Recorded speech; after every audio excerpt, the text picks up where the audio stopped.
에스겔 33장 10절에서 20절까지 말씀, 교도가실 때 제가 먼저 10절 말씀을 읽겠습니다.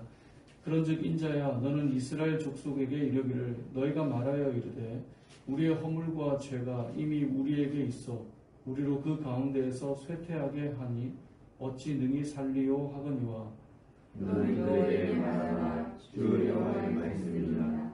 나는 삶을 두고 맹세하노니 너는 상대이신 것을 기뻐하지 아니하고 아니 그에게서 돌이켜 떠나 사는 것을 기뻐하노라. 이스라엘 족속아 돌이키고 돌이켜라. 너희 악한 길에서 떠나라. 어찌 죽고자 하느냐 하시나라. 인자야, 너는 내 민족에게 이르기를, 의인이 범죄하는 날에는 그 공의가 구원하지 못할 것이요 악인이 돌이켜 그 악에서 떠나는 날에는 그 악이 그를 엎드러뜨리지 못할 것인즉 의인이 범죄하는 날에는 그 의로 말미암아 살지 못하리라. 만약 내가 의인에게 말하기를 너는 살리라 하였다 하자 그가 그 공의를 스스로 믿고 죄악을 행하면 그 모든 의로운 행위가 하나도 기억되지 아니하니 그가 그 지은 죄악으로 말미암아 그 안에서 죽으리라. 가령 내가 악인에게 말하기를 너는 죽으리라 하였다 하자 그가 돌이켜 자기의 죄에서 떠나서 정의와 공의로 행하여 사람을 도와주며 강탈하는 것을 돌려보내고 생명의 윤례를 지켜 행하여 죄악을 범하지 아니하면 그가 반드시 살고 죽지 아니하리라. 그가 본래 범한 모든 죄가 기억되지 아니하리니 그가 반드시 살리라. 이는 정의와 공의를 행하였음이라 하라. 그래도 내 민족은 말하기를 주의 길이 바르지 아니하다 하는도다. 그러나 실상은 그들의 길이 바르지 아니하니라. 만일 의인이 돌이켜 그 공의에서 떠나 죄악을 범하면 그가 그 가운데에서 죽을 것이고, 만일 악인이 돌이켜 그 안에서 떠나 정의와 공의를 행하면 그가 그 말미암아 살리라. 함께요. 그러나 너희가 이르기를 주의 길이 바르지 아니하다 하는도다. 이스라엘 족속아, 나는 너희가 각기 행한 대로 심판하리라 하시니라. 아멘. 믿음의 선배들은 이 죄의 속성에 대해서 말할 때 죄는 참 달콤하다라는 표현을 많이 사용하였습니다. 우리가 범죄하는 이유를 이 죄의 달콤함 때문이라고 이제 소개하곤 했었는데요. 우리가 하나님이 기뻐하지 않는 것인 줄 아는데도 불구하고, 또 우리가 그것이 옳지 않다는 것을 아는데도 불구하고 범죄하는 것은 그 달콤함 때문에 죄의 손이 자꾸 간다라는 것입니다. 심장이 뛰기도 하고 떨리기도 하지만 그 가운데 죄가 주는 달콤한 유혹들이 있기 때문에 거기에 자꾸 빠진다라는 거예요.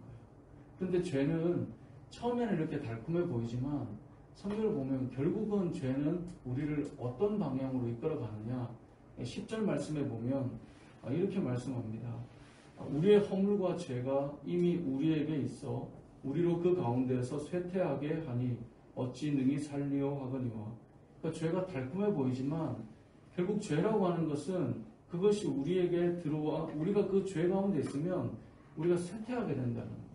이 쇠퇴하다라고 하는 단어를 찾아보면 우리를 썩게 만든다는 거예요. 우리를 부패하게 만든다는 거예요. 그래서 결국은 살지 못해요. 시편 31편 10절에도 보면 이런 말씀을 합니다. 내 일생을 슬픔으로 보내며 나의 연수를 탄식으로 보내며 내 기억이 나의 죄악 때문에 약하여지며 나의 뼈가 쇠어도소이다 라고 고백합니다. 범죄할 때에 결국은 처음에는 좋아 보여서 떨려서 그쪽으로 갔는데 그 안에 머물다 보니 내가 죄로 말미암아 기력이 약해지고 뼈가 쇠하고 내가 결국은 오늘 말씀처럼 쇠퇴하게 되고 어떻게 이렇게 살 수 있는가 라고 느끼게 되는 거죠. 이 방탕한 사람들은 이렇게 만나보면 처음에는 그게 좋아서 막 지내지만 한번 죄로 한번 놀아본 사람들이 하는 말이 있죠. 다 그렇게 보내보면 뭘 느끼냐면 공허함, 허무함, 그런 것들을 늘 이야기하곤 합니다. 그러니까 제대로 안 놀아본 사람들은 이제 이 죄에 대해 약간 흠모함이 있어서 나도 좀 놀아봤으면 뭐 이렇게 말하는 사람들 있지만 항상 이 죄에 깊이 들어가 본 사람들, 방탕하고 육신의 정욕을 따라 살았던 사람들, 그들이 하는 말이 있습니다. 그 안에 있는 공허함과 허무함, 정말 여기 별거 없는데, 그런 것들을 말해 나간다는 거죠. 마찬가지로 오늘 성경 본문이 그 말을 하는 것입니다.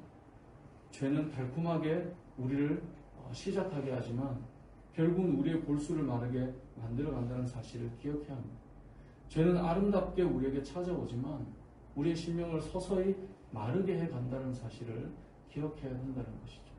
그래서 그 죄 가운데 있는 자들이 오늘 10절에 보는 말씀처럼 쇠퇴하게 되고 죽게 되는 그런 일이 일어난다는 것입니다. 자, 이러한 때, 범죄할 때 우리가 느끼는 것이 무엇이냐면 하나님께서 나 같은 죄인을, 나 같은 악인을 기뻐하지 않으실 거야. 우리는 이렇게 생각할 수 있습니다. 이스라엘 백성들이 어떤 죄를 지었는지 쫙 앞에서 나왔잖아요. 하나님이 우리를 기뻐하지 않으실 거라는 생각을 할 수 있거든요. 그래서 우리는 심판받는 거예요. 그런데 11절에 보면 하나님의 마음이 무엇인지를 분명하게 우리가 알려주십니다. 11절 말씀을 다시 같이 한번 읽어보도록 하겠습니다. 시작. 너는 그들에게 말하라. 주 여호와의 말씀이니라. 나의 삶을 두고 맹세하노니 나는 악인이 죽는 것을 기뻐하지 아니하고 악인이 그의 길에서 돌이켜 떠나 사는 것을 기뻐하노라. 이스라엘 족속아 돌이키고 돌이키라. 너희 악한 길에서 떠나라. 어찌 죽고자 하느냐 하셨다 하라. 아멘. 하나님께서는 공의의 하나님이시니까 이 죄 지은 사람들, 악한 자들을 멸하고 그들이 죽는 것 당연히 여긴다라고 우리는 생각할 수 있지만 오늘 본문은 이렇게 말씀합니다. 악인이라 할지라도 죽는 것을 기뻐하지 않으신다는 거예요. 악인이라 할지라도 그들이 죽고 망하는 것을 원하는 것이 아니라 하나님의 마음은 돌이키고 살기를 원하는 것, 그것을 하나님은 기뻐하신다는 거예요.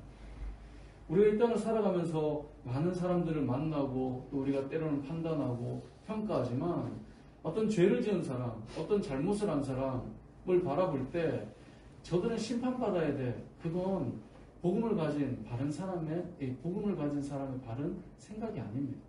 지금 악하다 할지라도 그들이 돌이켜 돌아오기를 원하는 것이 하나님의 마음이라면 복음을 품고 있는 우리들의 마음도 저들이 돌아오는 것이 아버지의 마음이야 라고 생각해야 되는 거예요. 우리가 하나님의 공의의 잣대로 우리가 자꾸 심판하고 우리가 그 기준을 가지고 판단하는 것은 지혜로운 것이 아닙니다. 왜냐하면 하나님께서도 그 악한 자가 돌아오는 것을 기뻐한다라고 오늘 본문이 말씀하고 있는 거예요. 그런데 오늘 본문에 또 한 가지 기억할 것은 이전까지 선하게 살았다 할지라도 악한 길로 돌아가면 이제 죽게 되는 것이고 이전까지 악하게 살았다 해도 돌아오면 살게 된다라고 하는 이야기를 쭉 해서 말씀하고 있잖아요. 그래서 18절 19절에도 보면 만일 의인이 돌이켜 그 공에서 떠나 죄악을 범하면 그가 그 가운데서 죽을 것이고 또 의인이지만 돌이켜 공의를 떠나면 죄로 인해 죽게 되는 것이고 19절에 보면 만일 악인이 돌이켜 그 악에서 떠나 정의와 공의대로 행하면 그가 그로 말미암아 살 것이다 라고 말해요. 이것은 복음을 가진 우리들이 어떻게 생각해야 될까요? 우리가 어제 파수꾼의 사명에 대해서 잠시 보았지만 복음은 지금 악한 길에 있는 자들을 향해 선포돼서 돌이키도록 해야 되겠죠. 왜냐하면 하나님이 기뻐하시는 것이니까. 또 한편으로 복음은 지금 믿음의 자리에 서 있는 사람에게도 여전히 증거돼야 되겠죠. 왜냐하면 이 안에서 복음 안에 살지만 이 길을 떠나 돌이키게 되면 그것은 죽는 일이기 때문에 물론 우리가 신학을 공부한 사람들은 예정론을 통해서 한번 택자는 떠나지 않는다. 근데 택자인지 아닌지는 우리가 판단할 몫이 아니기 때문에 우리가 함부로 말할 수 있는 것이 아니기 때문에 우리는 결국은 이 자리에 있다가 떠나갈 수도 있고 아닐 수도 있음에 대한 그 현상을 말할 수 있는 것이거든요. 그런 입장으로 보자면 복음이라고 하는 것은 결국은 지금 하나님 밖에 있는 그리스도 밖에 있는 자들에게만 필요한 것이 아니라 그리스도 안에 있는 우리들에게도 끊임없이 복음은 선포되고 들려져서 하나님의 복음으로 우리의 마음이 뜨거워지고 하나님의 복음으로 인해 우리가 어떤 존재였는가를 돌아보고 우리가 주 안에서 지금 안에 이 그리스도 안에서도 죄악 가운데 우리가 허물을 가지고 범죄할 때 우리의 자신을 다시 한번 돌아보는 것 너무나 중요하다는 것을 오늘 본문은 우리가 알려주고 있는 것입니다. 그래서 교회는 복음을 세상에만 전하는 것이 아니라 교회는 교회 안에서도 주의 복음을 다시 듣고 또 그 복음 안에서 우리의 마음을 뜨겁게 하는, 그래서 사도 바울이 말씀을 전하고 전도여행을 다니며 복음을 전할 때 다음 주에도 그 말씀 또 해주십시오. 내일 만날 때 또 그 말씀 해주십시오. 그들이 요청했잖아요. 어떤 이들은 십자가의 복음은 너무나 당연하고 다 아는 이야기여서 식상한 것으로 생각할 수 있지만 왜 우리가 살아가면서 은혜를 입은 이야기는 한 번, 두 번 하지 않잖아요. 계속 고백해도 계속 뜨겁잖아요.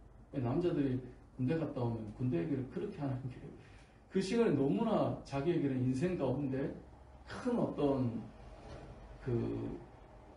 뭐라고 표현해야 될까요? 아무튼 큰 시간이었기 때문에 그걸 계속 말하는 거잖아요. 복음이라고 하는 것 자체가 우리를 지금도 계속해서 만지는 것이기 때문에 오늘 본문에서 지금 의인이냐, 지금 악인이냐 판단하는 것이 아니라 우리에게는 여전히 이 십자가의 복음과 하나님께서 우리에게 허락하신 그 놀라운 구원의 계획과 역사하심은 우리에게 여전히 들려지고 감동이 된다라고 하는 사실을 기억해야 된다는 것입니다. 그래서 복음은 교회에서도 세상에서도 계속 증거되어야 하고 은혜로 초청하는 것이고 은혜로 머물게 하는 그 복음이다라는 사실을 기억해야 될 것입니다. 말씀을 맺겠습니다. 죄라고 하는 것은 지금도 달콤하게 우리의 곁에서 우리를 유혹합니다. 세상에서는 이건 괜찮아 라고 말하며 우리를 자꾸 무너뜨리려고 합니다.